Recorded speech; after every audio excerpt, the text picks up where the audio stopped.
You can use Export Design List in the Manage Designs toolbox to create a text file of your design details.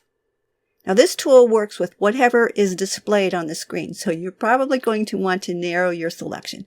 And you can do that by choosing a folder or doing a find like I did here. I've done a search for bird. I have them organized by file name. And what that list is going to look like is what we see in Detail View. So here you can see a list of our designs and all the details that will be included when we export that list. So I'll click on Export Design List. I'll choose a location. Right now I'm at my desktop, and I can choose between a text file and a CSV file.